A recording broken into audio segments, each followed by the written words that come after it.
જય માતાજી મિત્રો, સ્વાગત છે અમારા નવા વ્લોગમાં। તો 4 વાગ્યા છે ને મિત્રો અમે આવ્યા છીએ ખેતરમાં ઓટો મારવા। તો મિત્રો આપણે આ વાયેલા છે મરચાં, પેલી બાજુ રીંગણ છે અને એ બાજુ આપણે જે ઓળા પાડીને મૂક્યા છે એમાં આપણે ટોમેટી તોડીશું। તો ટોમેટીનો રોપ પણ લાવી દીધો છે, તો તમને બતાવું, વ્લોગમાં કન્ટિન્યુ કરજો। એટલે મિત્રો આ મરચાંમાં 15 થી 20 દિવસ થયા છે અને આપણે હવે આમાં ડીએપી ખાતર નાખીશું અને મિત્રો 40 થી 45 દિવસ પછી આમાં દવા પણ છોડવી પડે। તો આ મિત્રો ફળ વધારે છે, પણ વરસાદના કારણે અમે નેરી શક્યા નહીં, એટલે ફળ વધારે થઈ ગયું છે।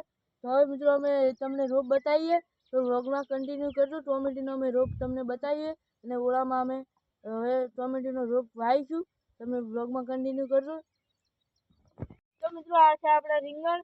તો રીંગણ અને મરચાં વિશે આપણે વાત કરીએ તો રીંગણ અને મરચાં વચ્ચે થોડી આપણે જગ્યા રાખેલી છે, કેમ કે જો રીંગણમાં મચ્છી આવે તો પણ મરચાંમાં જતી રહે, તો આપણે જગ્યા રાખેલી છે। અને રીંગણ આપણે જો આવડા થઈ ગયા છે, તો આપણે હવે રીંગણમાં યુરિયા ખાતર થોડા 2 દિવસ પહેલાં નાખ્યું હતું, તો હવે આપણે વરસાદ આવશે તો ફેરથી નાખીશું। અને હવે મિત્રો આપણે જે ભજીયાનો ખપ્પો આવે તેનાથી આપણે હવે આમાં ખેડાઈ દઈશું, કેમ કે ટ્રેક્ટરથી આમાં કામ ના ચાલે। તો આપણે હવે જે ઓળા પાડીને ખેતર મૂક્યું છે એવો વિડીયો તમને, જે ટોમેટીનો રોપ છોડવાનો છે એ તમને બતાવીએ, તો વ્લોગમાં કન્ટિન્યુ કરજો।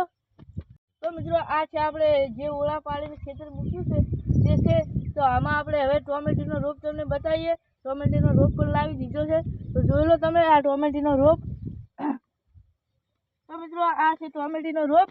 તો આપણે રોપને જો રોપ કંઈક આ રીતના છે, જો આવડો રોપ છે।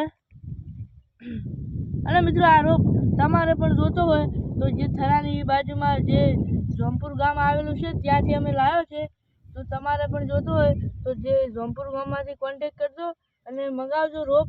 તો અમે પણ વહેલા ગયા હતા, તે રોપ લાવી દીધો છે। તો મિત્રો તમે જોઈ લો કે અમે આ રીતે છોડીએ છીએ। તો પહેલાં મિત્રો આ રીતે આપણે જે આ રોપ છે એને આ રીતે ખાડો કરી દઈએ, બસ આ રીતના છોડી દઈએ।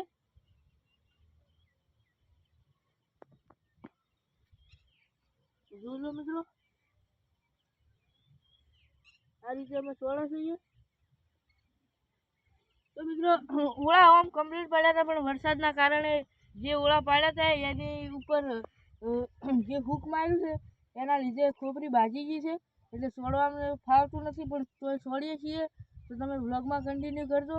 તો હજુ આપણે ઘણું બધું ટોમેટા વિશે ને મરચાં વિશે કહેવાનું છે, તો વ્લોગમાં કન્ટિન્યુ કરજો। તો મિત્રો આપણે મરચાંનો પણ રોપ ત્યાંથી જ લાવ્યો છે, તો જે મરચાં પણ જે છોડીશું તો તમને બતાવીશું। મરચાં હજી ઘરે પડ્યા છે, અમે ખેતરમાં નથી લાવ્યા, તો હવે ઘરે જે મરચાં આવી રહ્યા છે, તો જ્યારે ખેતરમાં આવે ત્યારે અમે તમને બતાવ્યું, તો વ્લોગમાં કન્ટિન્યુ કરજો। તો મિત્રો ફાઇનલી આપણે ટોમેટાની 4 પ્લેટો છોડી દીધી છે હવે, તો આ મરચાંની 4 પ્લેટો છોડવાની છે, તો વ્લોગમાં કન્ટિન્યુ કરજો। જોઈ લો તમે મરચાં આ ટાઈપ પ્લેટમાં મરચાં લાવી જાય, તો હવે અમે આ પ્લેટ લઈ અને હવે આને છોડીશું, તમે જોઈ લો। આપણે ટોમેટી પણ છોડી દીધી છે અને મરચાં પણ છોડી દીધા છે, રીંગણ છોડવાના છે પણ 2 દિવસ પછી, તો એ પણ વ્લોગ બનાવીશું। તો આપણો વ્લોગ આટલે પૂરો કરીએ છીએ।